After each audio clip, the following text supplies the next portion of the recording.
Tanjiro is a good. At least that's what my script says. That's exactly the rating though, out of 10, I would give this episode of Demon Slayer. In this episode, we finally learned about the Mist Hashira and what sort of makes him tick, and as well the Yoruichi doll, which literally ticks. And in this episode, we learned that inside of it reveals a 300-year-old blade. So, what is that blade? Well, let's speculate and talk about all that happened within this episode. Let's get to it, Mitsuri Simps. We pick up with Tanjiro and the Mist Hashira. Being the good boy he is, Tanjiro goes to defend the boy's honor and stop the Mist Hashira from abusing him. However, the Mist Hashira doesn't take too kindly to this and elbows Tanjiro in the gut. After Tanjiro observes how deceptively strong he is, being that he says it multiple times throughout this episode that the Mist Hashira is actually younger than Tanjiro is, and he's way stronger. And you can tell he's way stronger than Tanjiro, which I think is also a really good point of this series, that they're still able to show who is clearly and who is clearly not stronger than the other person. However, Tanjiro is actually really quick and is able to take the boy, which the Mist Hashira notices, and in my head I would have loved to said that he kind of is impressed by it, but he just seems to notice it, not much more than that. Then Tanjiro falls to the ground as the Mist Hashira calls him weak. Seems that the Mist Hashira thinks of himself somewhat highly, but most importantly, doesn't respect Tanjiro being in the Demon Slayer Corps, as to him, he's just a weak pawn. He then senses Nezuko and goes to see what's inside the box, and there's a meme in that statement somewhere, and Tanjiro in turn just swipes at him. I guess that's also another meme.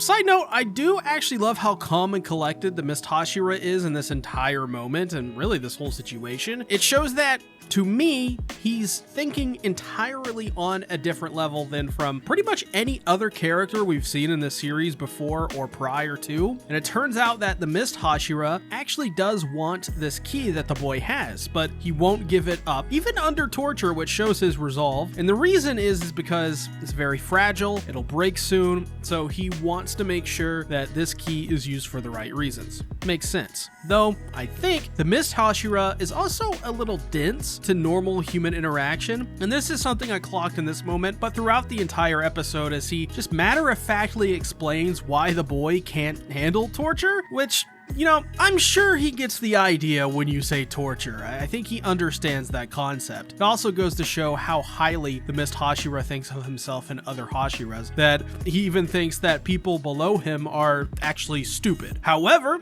the Mist Hashira does seem to have a little bit of a temper. He values his time very highly and sees himself as this extremely important person. However, his one flaw is that he thinks only the Hashira are worth something, when in reality, that's actually far from the truth, as the swordsmiths provide the Hashira their tools, and without it, they would be near useless in battle. So he's wrong and oblivious to the fact. And this is, by the way, I typed all of this out, and then immediately Tanjiro begins to say this entire sentence, which is actually sort of good. It shows that the writing in this series is very logical and flows and makes a lot of sense. But Tanjiro even begins to point this out, that he's not considerate enough and actually rather cruel. However, even after Tanjiro explains the quandary, he just doesn't take the time to understand and immediately goes to chop Tanjiro, which shows that even actually telling him the issue that he has isn't enough. I feel like you have to sort of prove it to him rather than just telling him, which I think this entire next part is that part where we see Tanjiro basically start to train with the Yoruichi doll. However, before we get to that moment, Tanjiro is knocked out but is woken up by Haga Nezuka. I'm sorry if I mispronounced that. I'm not very good at pronouncing Japanese names, which he immediately runs away from. But Tanjiro is quick. He realizes he was there, and that's the only time he shows up in this entire episode. He was literally going to carry Tanjiro back to the village, but he woke up, and so he ran away. So that just goes to show where he is at this moment in this journey.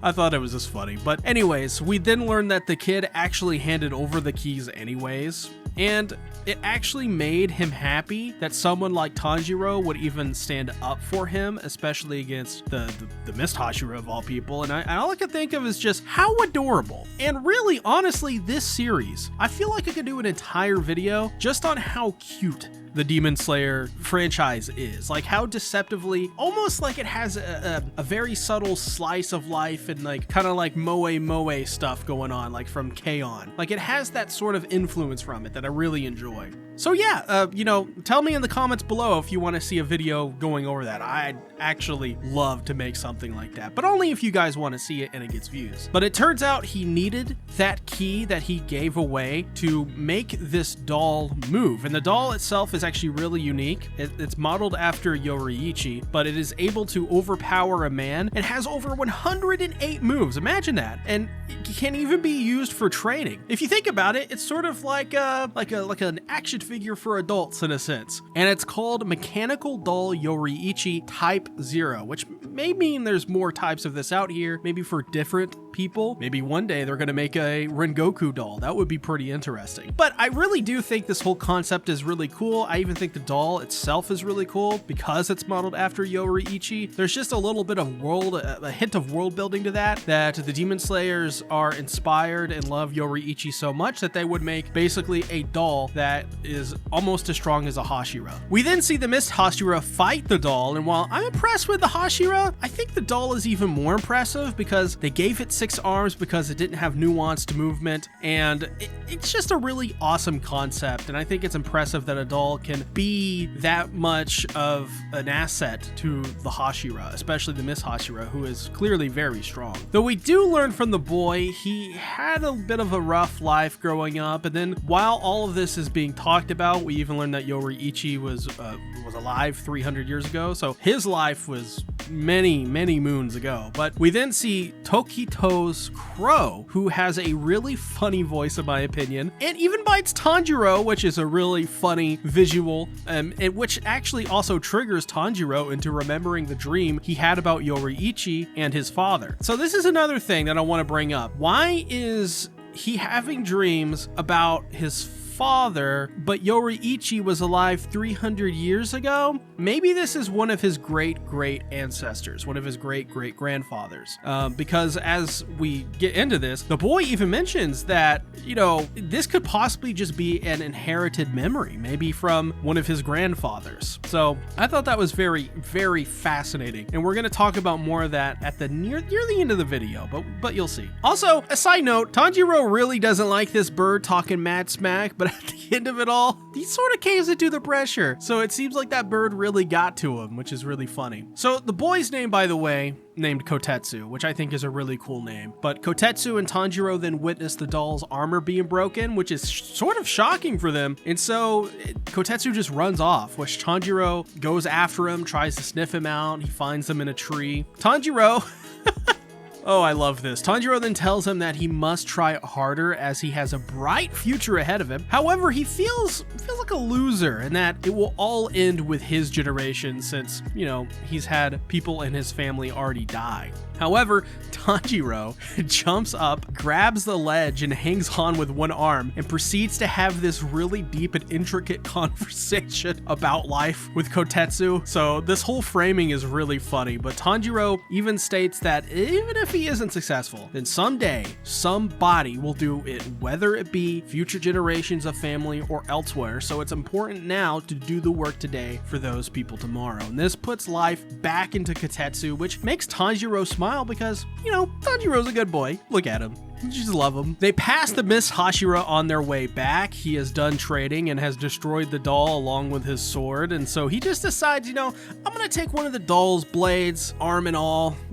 That's what happens. He then tosses his old blade to Tanjiro to throw away. Seems he doesn't care too much about things that aren't useful to him. But you know what? You'll never throw away your love of liking my videos. So do that, or else I'll consume your soul. Also, once again, we gotta point out the crow and Tanjiro's relationship. Tanjiro says about the crow, "This crow is just oozing spite," as the crow is literally just oozing spite at him, which I don't know. I find the whole crow thing really funny. But they find the doll, they make sure it still works, which at first it doesn't, but it fires right back up. And now Kotetsu wants Tanjiro to become even stronger, so he can basically get payback for how the Miss Hashira treated him, which I think is rather humorous and rather a funny motivation for Kotetsu's character. So they begin their training and he still has trouble taking the doll, which shows how strong he is, by the way, and also how strong the doll is. Kotetsu really doesn't like the Mist Hashira and wants Tanjiro to basically verbally assault him pretty much,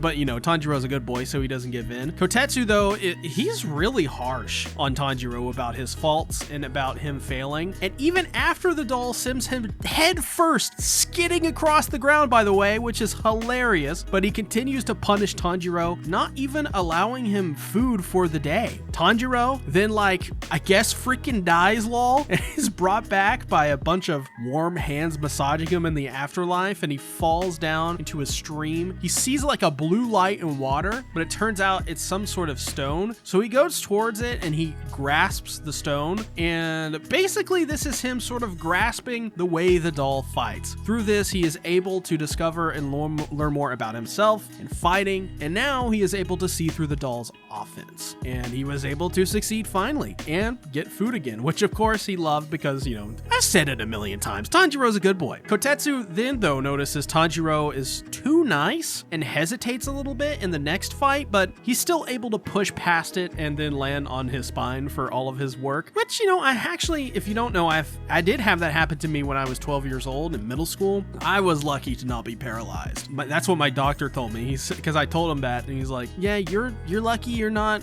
paralyzed. But, you know, I can even still to this day, I can move the cracked bone in my spine, so it's fun. I'm exaggerating a little bit, but you get the point. Though, Tanjiro, he broke the sword, he broke the doll, and his ass, quite the achievement, but inside of the doll, however, they find an ancient 300-year-old sword. So now let's get into my theories about this episode. This clearly has to be Yoruichi's sword, right? And obviously as well, before we get into this, I ask you to share your theories, but a reminder that when I ask a question, it's not because I want you to answer them, it's because I want you to theorize along with me. So try to refrain from posting spoilers if you can. I know some people were kind of confused about that. But either way, so clearly this must be Yoruichi's sword, right? I also think that it's becoming more clear that the upper one is Yoruichi but turned into a demon. I think this is the case because the similarities between the doll, Yoruichi, and the upper one, along with the fact that Tanjiro had an ancestral dream about Yoruichi, means that at some point, Yoruichi 300 years ago was turned into a demon by Muzan. But why? Because what better way to devastate the demon core than to not just kill Yoruichi, but turn him into a demon to use against them? I mean, after all, he would know the most about the Demon Slayer core and its secrets, which would give Muzan a distinct advantage. So that's my ideas, though I'd need to hear from you on what your ideas on this whole Yoruichi connection thing here is. Let me know below. And if you haven't already, I have an entire playlist of just Demon Slayer videos, and it would help me out if you browsed some and watched them. So I'll see you guys on over there. Thank you for watching. Have a good day. Bye-bye.